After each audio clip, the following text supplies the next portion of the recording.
Bonjour camarades, je suis l'Encyclope et bienvenue dans cette nouvelle vidéo. Aujourd'hui nous allons parler de Alexander Selkirk, un marin écossais qui a vécu seul sur une île déserte et dont l'histoire a inspiré celle du roman Robinson Crusoe.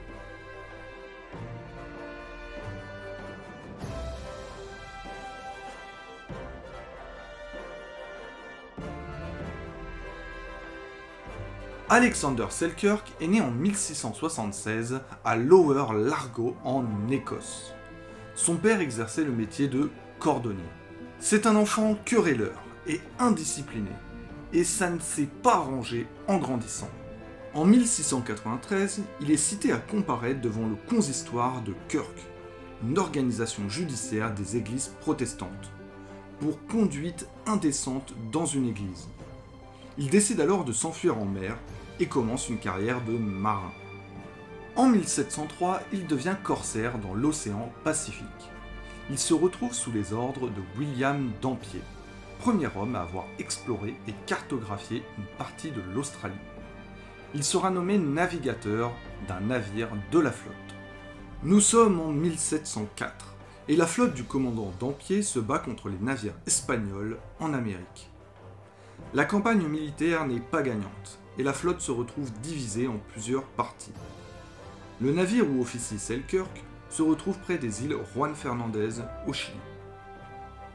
L'équipage doit réapprovisionner le bateau en eau et en bois avant de retourner en Angleterre. Selkirk souhaite réparer le bateau avant de repartir et de devoir franchir le Cap Horn. Le capitaine de l'équipage refuse d'attendre et Selkirk ne veut pas repartir. Il demande à ce qu'on le laisse sur l'île Mas Achera, une île située à 600 km des côtes chiliennes.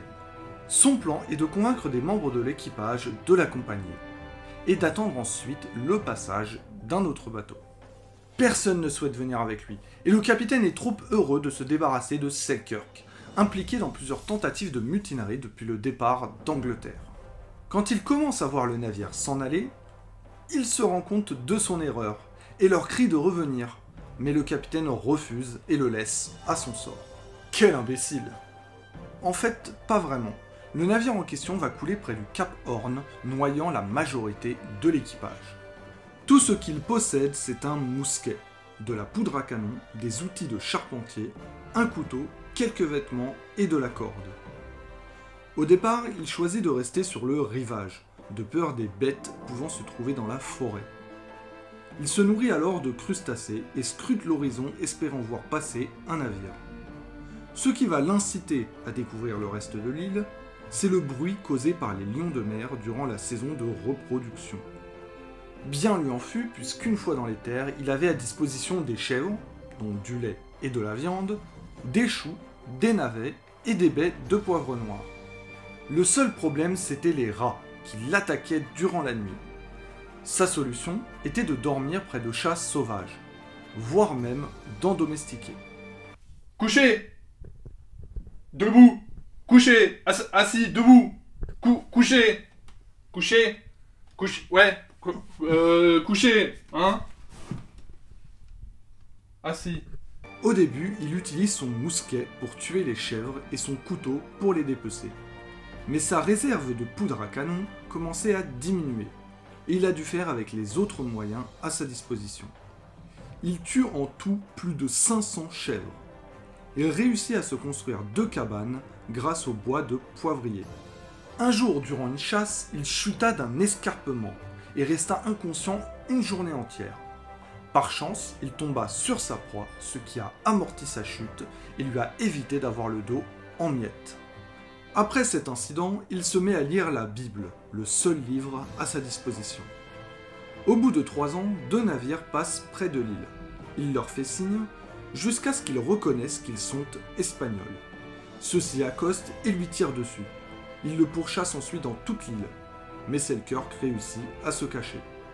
Il faudra attendre le 2 février 1709 pour que William Dampier vienne le secourir avec le capitaine Woodes Rogers. Ça fait long.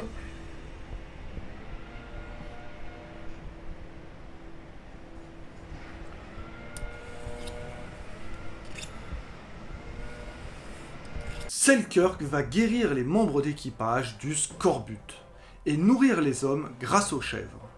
Il reprend la mer avec eux et effectue des raids sur les côtes chiliennes et péruviennes. Il passera en tout 4 ans et 4 mois tout seul sur cette île. Il rentre finalement à Londres en 1711, totalement pauvre. Il va alors rencontrer l'écrivain Richard Steele, qui a écrit son histoire et la publie dans le journal The Englishman en décembre 1713. Il retourne ensuite en Écosse, où il devient la célébrité locale. Lors d'un séjour dans son village natal, il rencontre la jeune Sophia Bruce, âgée de 16 ans. Il en a alors 41, et les deux vont s'enfuir à Londres. Au bout de quelques années, Selkirk n'arrive pas à se remettre de son séjour sur l'île, ou sur Roubaix, ou sur Tourcoing. Il est de plus en plus solitaire et va même construire une cabane en bois dans la propriété de son père. Il va alors reprendre la mer et va périr de la fièvre jaune en 1721 au large des côtes d'Afrique. Comme je vous l'ai dit en introduction, l'histoire d'Alexander Selkirk a inspiré l'écrivain Daniel Defoe pour son roman Robinson Crusoe. Vous connaissez maintenant l'histoire d'Alexander Selkirk. Si vous avez apprécié la vidéo, n'hésitez pas à vous abonner si ce n'est pas déjà fait, à mettre un petit pouce bleu en dessous de la vidéo, à appuyer sur la cloche pour recevoir toutes les notifications. On se retrouve bientôt pour une nouvelle histoire et à la prochaine, camarades!